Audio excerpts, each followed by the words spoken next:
Good morning, students. I am Mrs. Amrita Eka, and we'll continue with Renaissance. And today we'll be discussing about the various scientists and who had contributed in the field of science. And so we'll first begin with Copernicus. Students आज हम फिर पुनर्जागरण में आगे बढ़ेंगे और पुनर्जागरण काल में बहुत से प्रख्यात वैज्ञानिक हुए जिन्होंने विज्ञान के क्षेत्र में बहुत सारे क्रांतिकारी आविष्कार किए और अपना सराहनीय योगदान दिया इस ओर में। सबसे पहले हम इस क्षेत्र में कोपर्निकस के बारे में चर्चा करेंगे। कोपर्निकस जो थे वे पोलैंड के निवासी थे और उन्होंने सबसे पहले ये प्रतिपादित किया कि पृथ्वी अपनी धुरी पर घूमती है और सूर्य की परिक्रमा करती है। अतः उसने दूसरी शताब्दी के मिस्र के खगोल शास्त्री जो टॉलमी थे उनका विचार जो था उसको पूरी तरह से गलत प्रमाणित किया, क्योंकि टॉलमी का यह मानना था कि सौर मंडल का केंद्र पृथ्वी है और उसके चारों ओर अन्य ग्रह घूमते हैं। तो उन्होंने बिल्कुल ही विपरीत जो सिद्धांत का प्रतिपादन किया था। लेकिन कोपर्निकस ने ये प्रमाणित किया कि सौर मंडल का जो प्रमुख केंद्र है वो सूर्य है और ना कि पृथ्वी भी है, और सूर्य के चारों ओर सारे जो पृथ्वी है और बाकी जो उपग्रह हैं वो घूमते हैं। लेकिन इनके इन विचारों को चर्च के पदाधिकारियों ने नहीं समर्थन नहीं किया, उनको धर्म विरोधी करार दिया गया और एक समर्थक वैज्ञानिक पार्डिनी ब्रूनो को जिंदा जला दिया गया। कोपर्निकस का ग्रंथ खगोलीय पिंडों के परिभ्रमण पर विचार को प्रकाशित किया गया और उसी साल उनकी दुर्भाग्यवश मृत्यु हो गई। So we see that Copernicus, he was a famous scientist of Poland. He was the first one to propagate that that the Earth rotates on its axis, and it was rather the Sun who was in the center of the solar system rather than the Earth. So thus he proved another astronomer, Ptolemy. And in this way, according to Ptolemy, the center of the solar system was the Earth, but rather he was wrong. Copernicus proved that the center of solar system was Sun rather than the Earth, and all the planets, including the Earth, they revolved around the Sun. But his views were not accepted by the people, and thus he was revolted by the church and his officials. One of his assistant was burnt alive, and the year he died, on the same year, his famous book about the views on the celestial or celestial bodies was published in 1543. अगले वैज्ञानिक थे Johannes Kepler. इन्होंने इनके सिद्धांत जो थे उन्होंने उनसे काफ़ी कोपर्निकस से भी प्रभावित थे और ये जर्मनी के थे, और इन्होंने कोपर्निकस के कार्य को आगे बढ़ाया और सौर मंडल की गति के संबंधित उन्होंने 3 प्रमुख सिद्धांत जो हैं वो प्रस्तुत किए, जो कि थे लॉ ऑफ ऑर्बिट्स। इस सिद्धांत के अनुसार सभी ग्रह सूर्य के चारों ओर गोलाई के स्थान पर अंडकार पथ पर घूमते हैं। दूसरा जो सिद्धांत था that was law of areas, जिसके तहत उन्होंने ये प्रतिपादित किया कि किसी भी ग्रह की गति सूर्य से दूरी पर निर्भर है। सूर्य का निकटतम ग्रह जहाँ तीव्र गति से चक्कर लगाएगा, वहीं सुदूर ग्रह की परिभ्रमण गति धीमी होगी। तीसरा था लॉ ऑफ पीरियड्स। इसके अनुसार किसी भी ग्रह द्वारा सूर्य की परिक्रमा करने में लगे समय का वर्ग उसकी सूर्य से औसत दूरी से त्रिघात के अनुपात में होता है। इस प्रकार इन्होंने कोपर्निकस के कार्य को आगे बढ़ाते हुए ये कार्य को प्रतिपादित किया। So Johannes Kepler was another scientist who followed the scientific theories of Copernicus, and rather he took forward all his work, and he further he again gave us 3 theories or laws related to the solar system. The first law was law of orbits, according to which the planets, they rotated and revolved round the sun in a definite circular path or orbit. The second one was law of areas, According to this law, the planet's speed of rotation it depended upon the distance from the sun. The planets which were nearer to the sun, they rotated fast, whereas the planets which were far away from the sun, their rotation or revolution was quite slow in relation to them. The third law was law of periods. Through this law, the planets, they revolved around the sun, and the time which was taken was then calculated and the average was taken out. So this was the law of periods. So thus in this way, Johannes Kepler, he took forward the work of Copernicus and presented before us three laws. अब हम देखेंगे Galileo Galilei के बारे में।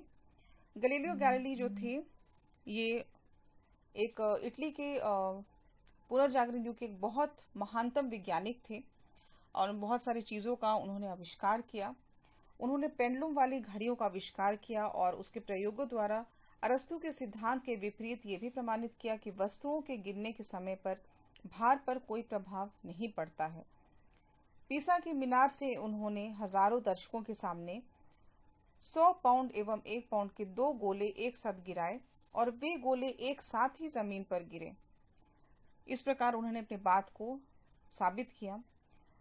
आगे Galileo ने दूरबीन का भी आविष्कार किया और उन्होंने कोपर्निकस के सिद्धांतों को सत्य माना और उन्होंने प्रमाणित किया कि पृथ्वी सूर्य के चारों ओर घूमती है।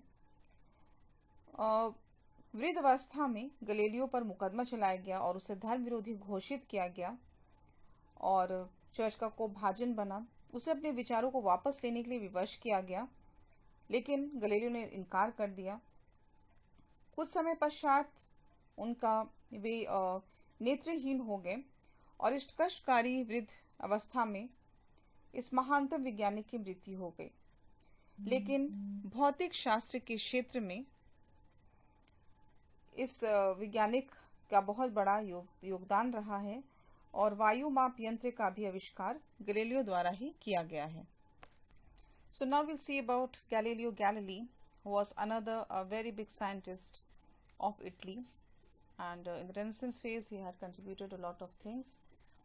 Firstly, we'll see that he had invented the pendulum clock, and through his methods he proved Aristotle's theories wrong, and he proved, in contrast to him, that the things which fell down had no effect of its weight. He did an experiment. He threw two balls weighing 100 pounds and 1 pound each, and both of them fell down at the same time. So this way he proved that the weight does not have any effect on the things going down.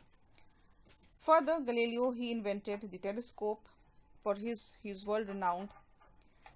He also accepted the theories of Copernicus, and he also proved that the sun is the center of solar system and the earth rotates and revolves around the sun.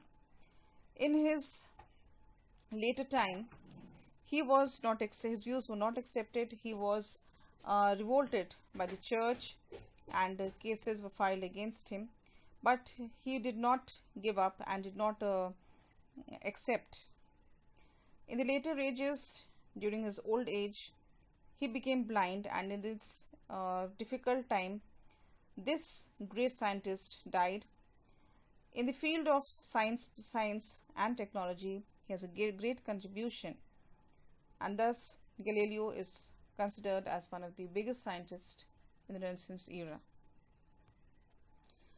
अगले बहुत बड़े महानतम वैज्ञानिक का हम नाम लेंगे, जो है Isaac Newton.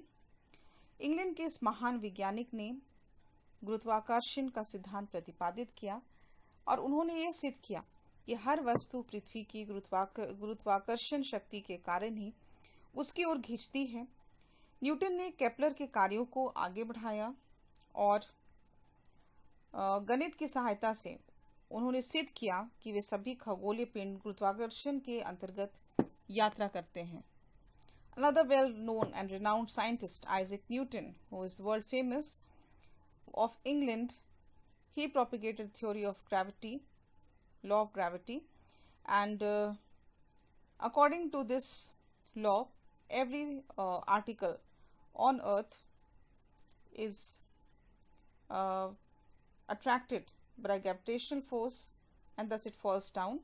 He further took forward the work of Kepler, and through the um, help of mathematics, he proved that all the things, the celestial things, are attracted through gravitational force. Now let's proceed to डेकार्ते. अब अगले जो वैज्ञानिक थे वो डेकार्ते थे। ये एक फ्रांसीसी गणितज्ञ एवं दार्शनिक थे जिन्होंने बीजगणित यानी अलजेब्रा का ज्यामिति या ज्योमेट्री में उपयोग सर्वप्रथम सबसे पहले इसके द्वारा ही प्रतिपादित किया गया। ये विज्ञान में संदेहवाद का भी जन्मदाता थे और उन्होंने विज्ञान की प्रगति को बल दिया। इसी प्रकार हम देखते हैं कि वेसेलियस ये नीदरलैंड के एक महान वैज्ञानिक थे जिन्होंने औषधि एवं शल्य प्रणाली का सूक्ष्म अध्ययन किया और मानव शरीर की बनावट और स्ट्रक्चर ऑफ ह्यूमन बॉडी नामक पुस्तक में शरीर के विभिन्न अंगों का संगोपांग विवरण प्रस्तुत किया। इस प्रकार हम देखते हैं कि ये महत्वपूर्ण वैज्ञानिक जैसे वेसेलियस हो गए, Descartes, Isaac Newton, Galileo, Copernicus, Johannes Kepler और कोपरनिकस, ये प्रमुख वैज्ञानिक थे जिन्होंने अपने आविष्कारों के माध्यम से, खोजों के माध्यम से सराहनीय और महत्वपूर्ण योगदान दिया। So the next important scientist was Descartes. He was a French mathematician and philosopher who used algebra in geometry. He was the first one to use it and propagated it, and he is known as the one of the propagators of mathematics. In the same way, Vesalius was another scientist of Netherlands who had deeply studied about the medicine and about the structure of human body, and he had compiled a book on this in which he had presented a detailed study of the human body. So in this way we see that the scientists like Vesalius, Descartes, Isaac Newton, Galileo Galilei, Copernicus or Kepler, these were one of the prominent scientists in the Renaissance period who contributed through the various inventions and discoveries and gave way to the progress of science. So students, that's all for today. Thank you.